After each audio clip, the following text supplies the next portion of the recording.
Pak, dan sekarang kalau kita kembali pada kasus saya Panji Gumilang, satu saja, mari kita bahas. Apa yang membuat beliau menjadi dianggap tersesat oleh MUI? Saya katakan indikasi. Makanya kami mengatakan kita ini sedang proses finalisasi. Indikasi sesanya adalah ketika menafsirkan Al-Quran tidak mengikuti pagu dan kaidah dalam ilmu tafsir. Dia ngarang sendiri. Ketika mengatakan tafasahu fil majalis diartikan dengan dia distancing, physical distancing dalam sholat. Kemudian dimaknai dengan hadis Nabi minal muslim muslimat mu'min mu'minat. Ini kan berdampingan lafadznya. Lalu dimaknai di dalam Al-Quran dalam sholat seperti itu. Itu namanya menyimpang, Mas. Kalau mengerjakan. Tapi ketika dia itu menyalahin seperti ini dan itu kekeh dengan merasa benar tidak pernah dikatakan oleh para ulama. Dia sudah qala fil Quran bi ra'yihi. Nabi mengatakan falyatabawa maq'adu minan nar, bukan Khalil yang ngomong. Jadi kalau kami menetapkan hukum, itu bukan kami yang bikin hukum. Kami ini meneruskan dan mengartikan wahyu. Monggo.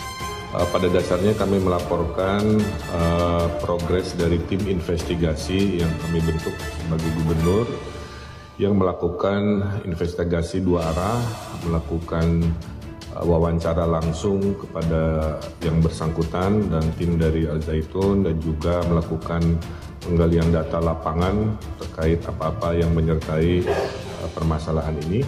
Kemudian sudah disampaikan rekomendasi-rekomendasi yang tentu berdampak pada aspek hukum, aspek administrasi dan aspek keamanan sosial di wilayah Indramayu di Jawa Barat. Ketika saya Panji Gumilang sholat dengan distancing ya, laki dan perempuan berjarak, dia dianggap menyimpang. Menyimpang dari apa? Saya katakan, kalau dia itu menyimpang karena Nabi mengatakan sebaik-baik softnya laki-laki itu di depan, sebaik soft-softnya perempuan di belakang. Kemudian dia melakukan soft yang sama laki dan perempuan bahkan di depan perempuan. Dia kan sudah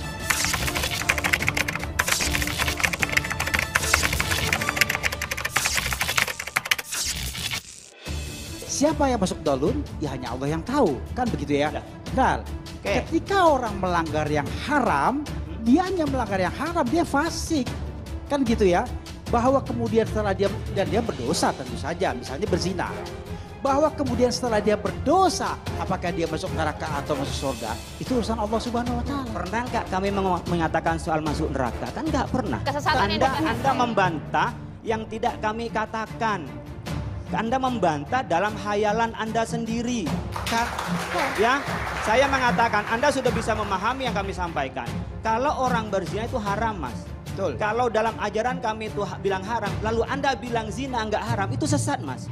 Beda dengan pekerjaan haram itu Anda melaksanakan haram, kemudian Anda mengingkari yang haram itu sesat karena sudah jelas. Soal masuk neraka, belum tentu yang namanya Allah yang tahu. Tapi Allah memberikan koridornya dalam hidup ini. Sesatnya Pak Jaya. Sesat yang Anda saya maksudnya nggak mengatakan Makanya ukuran sesat apa? Ada berapa fardu wudu? Alumni 11 tahun menjawab ada 9.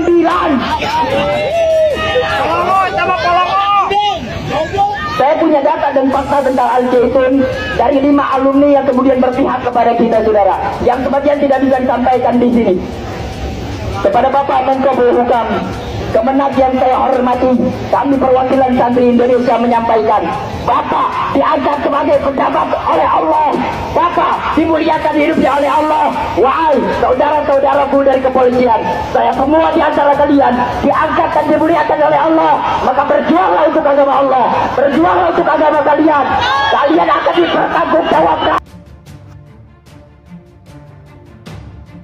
Tak hanya UAS, Habib Rizik juga kecap ajaran Al Zaitun ala Panji Gumilang. Pondok Pesantren Al Zaitun Indramayu, Jawa Barat menuai kontroversi menyusul sejumlah paham atau ajaran yang dianggap menyimpang. Masyarakat pun merasa resah. Tak heran banyak orang yang meminta pihak berwajib untuk ikut bertindak dalam menangani masalah ini. Dua tokoh agama Islam di Indonesia, Ustadz Abdul Somad UAS dan Habib Rizik juga menegaskan bahwa sangat mengecam ajaran Panji Gumilang di Ponpes Al Zaitun. Lewat sebuah video yang beredar di media sosial, UAS mengatakan bahwa hal tersebut merupakan kesalahan dari Yahudi. Kemudian UAS meminta polisi untuk segera mengamankan pimpinan Al Zaitun Panji Gumilang. Menurut pria 49 tahun itu, Panji adalah antek-antek Yahudi. Ini orang, Panji Gumilang mesti ditangkap ini, antek Yahudi, kata UAS. Jangan memasukkan anak ke Al Zaitun karena bangunan yang megah, rupanya aliran sesat. Tuan Syekhnya di depan santri di dalam masjid. Anak-anak diajarkan lagu Hanihu Salam Alaihim, imbuhnya. Sama halnya dengan Habib Muhammad Rizik Syihab, menurutnya ajaran yang diberikan di Ponpes Al Zaitun melenceng dari ajaran syariat Islam. Selain itu, Habib Rizik juga menegaskan bahwa Al Zaitun seharusnya dilarang di Indonesia. Sebab di sana diajarkan untuk memiliki ijtihad berbeda dengan pemerintah. Yang dilarang mestinya pesantren yang mengajarkan salam Yahudi. Yang mesti dilarang itu pesantren yang ngadain Jumat campur perempuan sama laki-laki, kata Habib Rizik dalam video yang beredar di YouTube. Oleh karenanya, Habib Rizik heran mengapa Ponpes Al Zaitun masih ada di Indonesia. Ya begini, Ponpes bertentangan dengan Islam, mesti dilarang tidak, perlu ditutup tidak. Harus ditutup tidak. Tak hanya UAS, Habib Rizik juga kecap ajaran Al Zaitun ala Panji Gumilang. Pondok Pesantren Al Zaitun Indramayu, Jawa Barat menuai kontroversi menyusul sejumlah paham atau ajaran yang dianggap menyimpang.